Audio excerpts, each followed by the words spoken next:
Good morning, Facebook followers. My name is Tom Loewy. I'm a reporter and columnist from the Galesburg Register-Mail. This is the second edition of Driving with Loewy. It came out of the fact that yesterday I took a drive to the Knox County Fair, kind of showing people, getting around town with the various roads and bridges closed and using the trip to Knoxville as an example. And I kind of took the long way around, and it turned into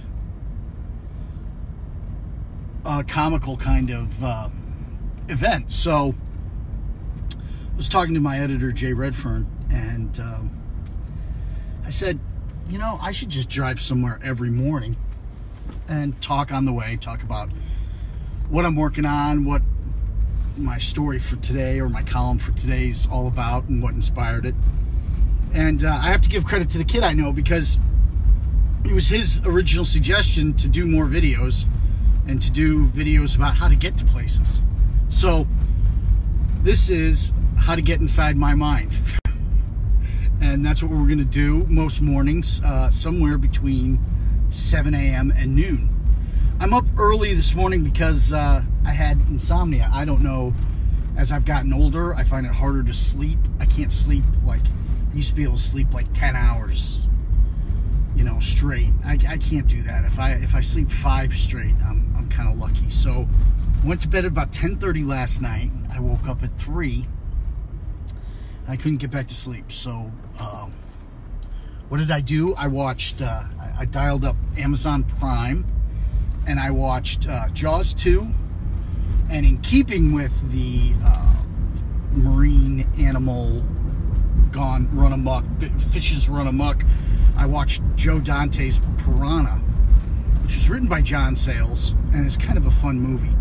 I'd forgotten, Jaws 2 is actually not bad. I mean, it's kind of Jaws 1 all over again.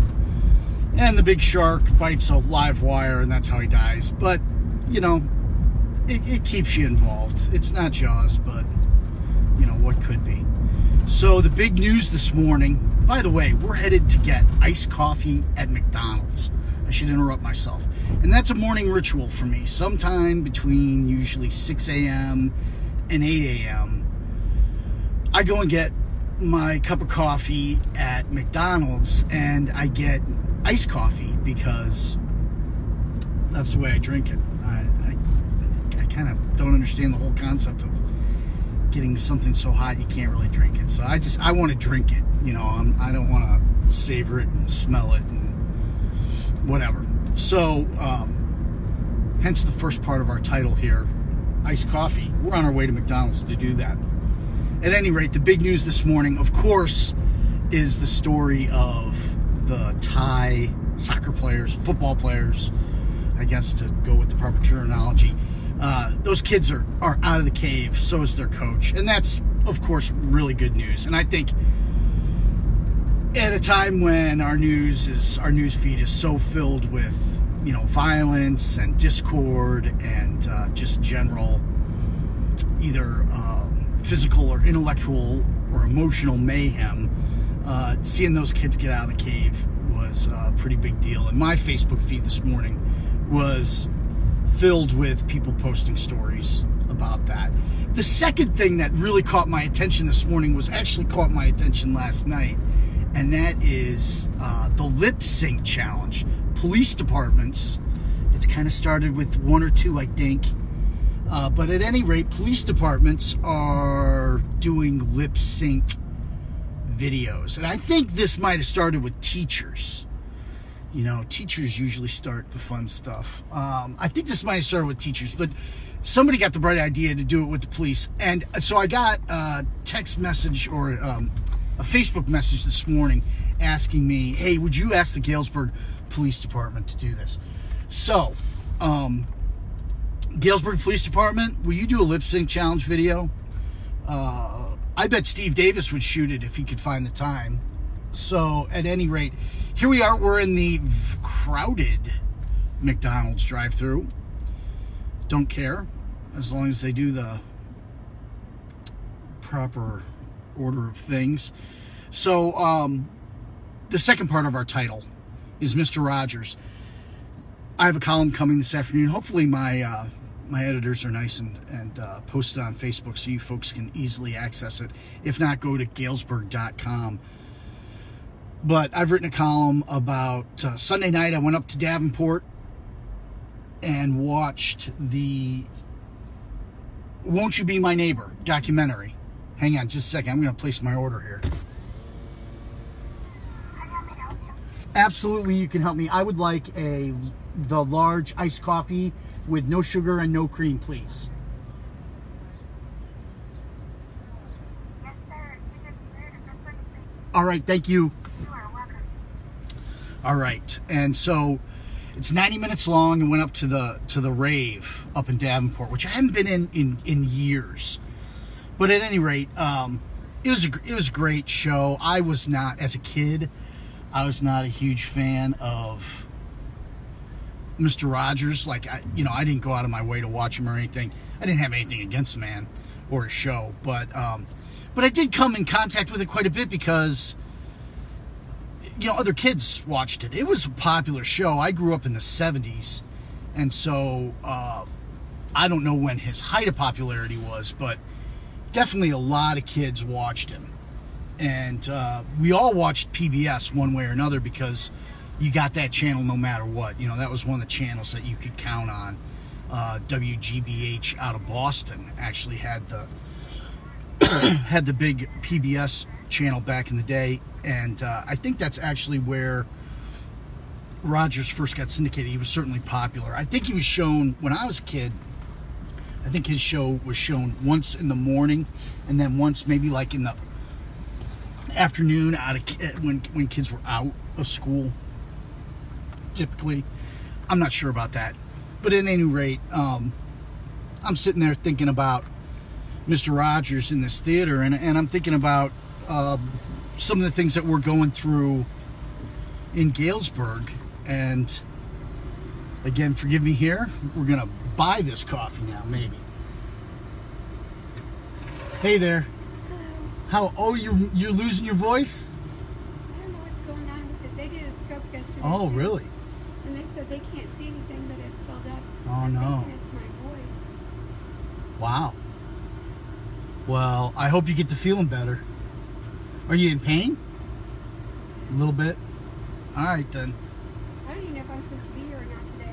I wasn't coherent enough when they booted me out yesterday to find out. Huh. So I just keep working.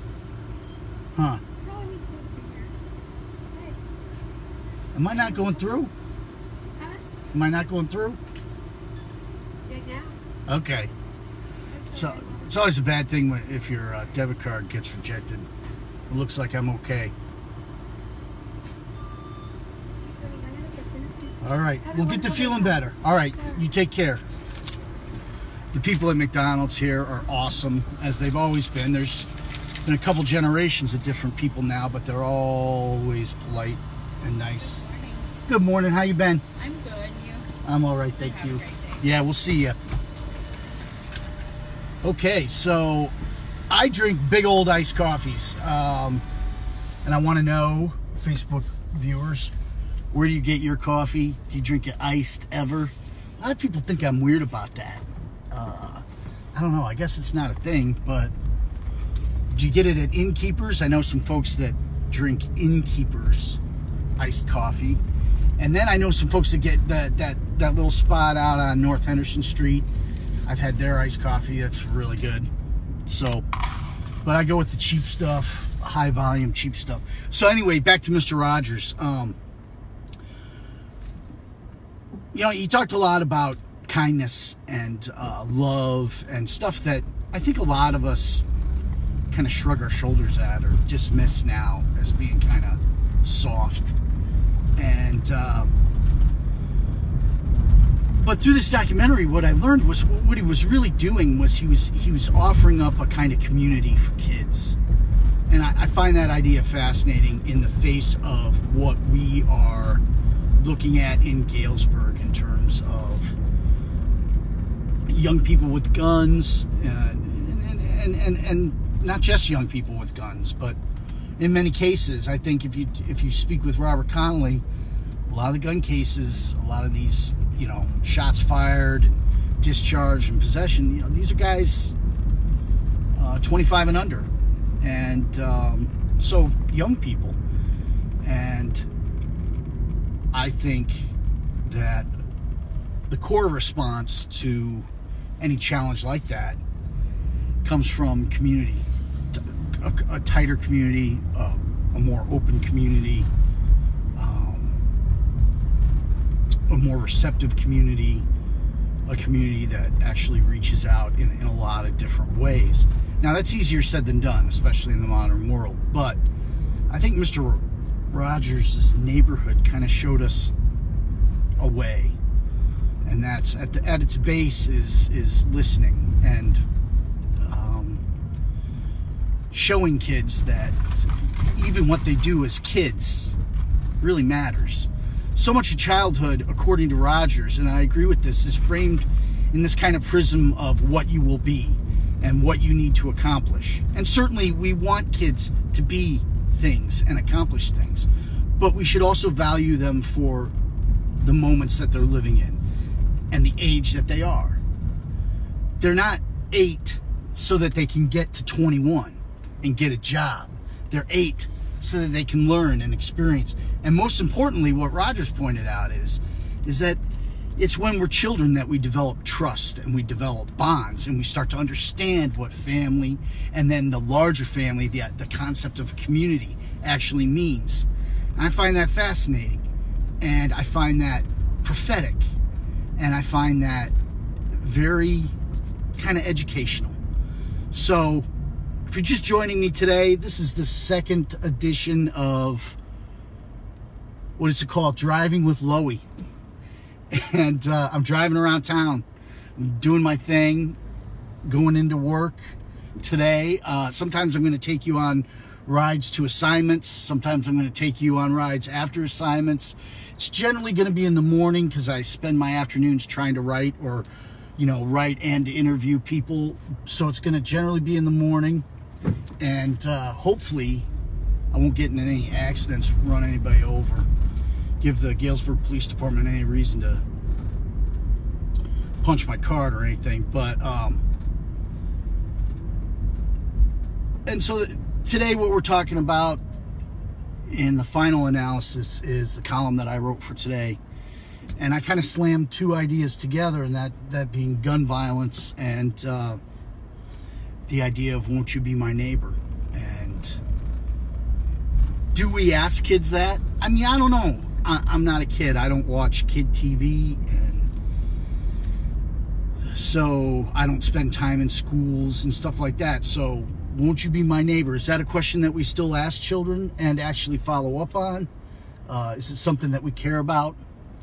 And if it's not something that we care about, what is it that we do care about? And one of those things, I think, one of the messages I think that kids get, you know, whether you're wherever you fall on the spectrum, on the and guns are politicized. I freely admit that, and maybe there'll come a time again when they won't be. But I think one of the reasons why that is the case is that we live in a culture where they're prominent and they're seen as solutions to problems, to challenges, to the thing that you know, makes us to the things that make us uncomfortable. And you talk to a relatively small percentage of gun owners, and they'll openly tell you that they want to have as many guns as possible for the time that comes, you know, when they need to rebel, or when they need to fight off the government, or they need to, and so, you know, it's seen as this kind of, you know, there, I don't know, that's just kind of a weird kind of solution to me. Again, I am not against the Second Amendment. I don't think anybody should be against the Second Amendment. And certainly, I don't think anybody should be against people defending themselves in their homes. But when we think about our culture and we think about how we show our children how to act, I think guns play a bigger role than what we'd like to admit. And so that's kind of what I tackle in the column. what I want to know from you folks is, on these drives, what do you want to hear about? What are you curious about? I want to know what you do when you have insomnia, what you drink in the morning to wake up. Is it coffee, tea? I used to drink Coke. When I started out as a sports writer, I used to have like a big Coke when I got up. When I was a sports writer, I got up in the afternoons. And then as I got a little bit older, I switched over to Mountain Dew. And then I got to a point where I was drinking like 8 20-ounce bottles of Mountain Dew, a day. And that got crazy, And so I cut out soda altogether. And in the last 3 years, I picked up iced coffee because I don't have the patience to drink it warm.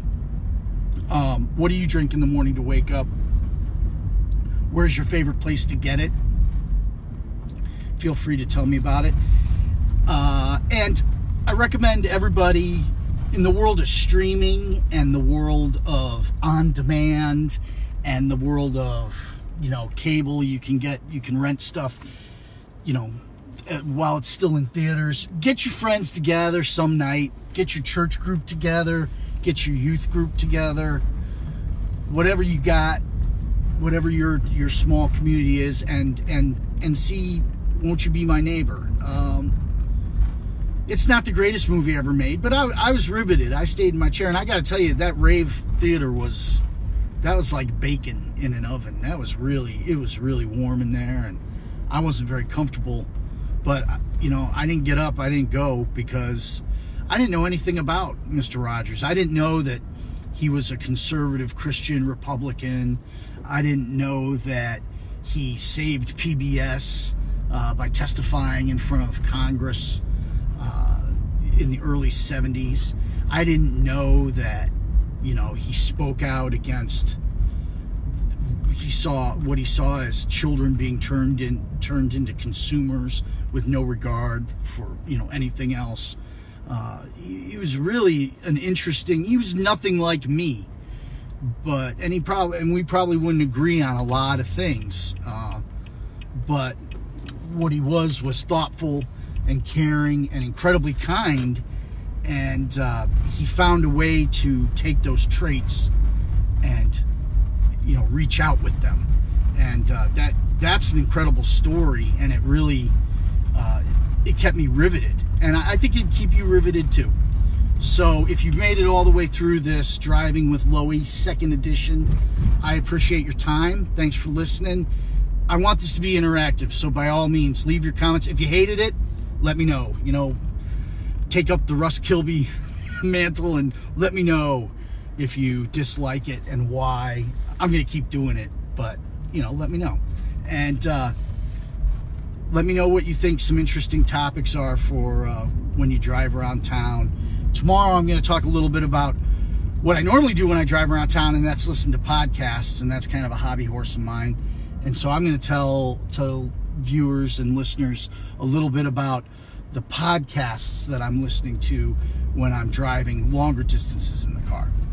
So, at any rate, thank you, Facebook viewers. Thank you, Facebook listeners. I appreciate spending time with you this morning, and I hope you get a chance to see Won't You Be My Neighbor, documentary biography of Mr. Rogers, Fred Rogers. Thanks a lot.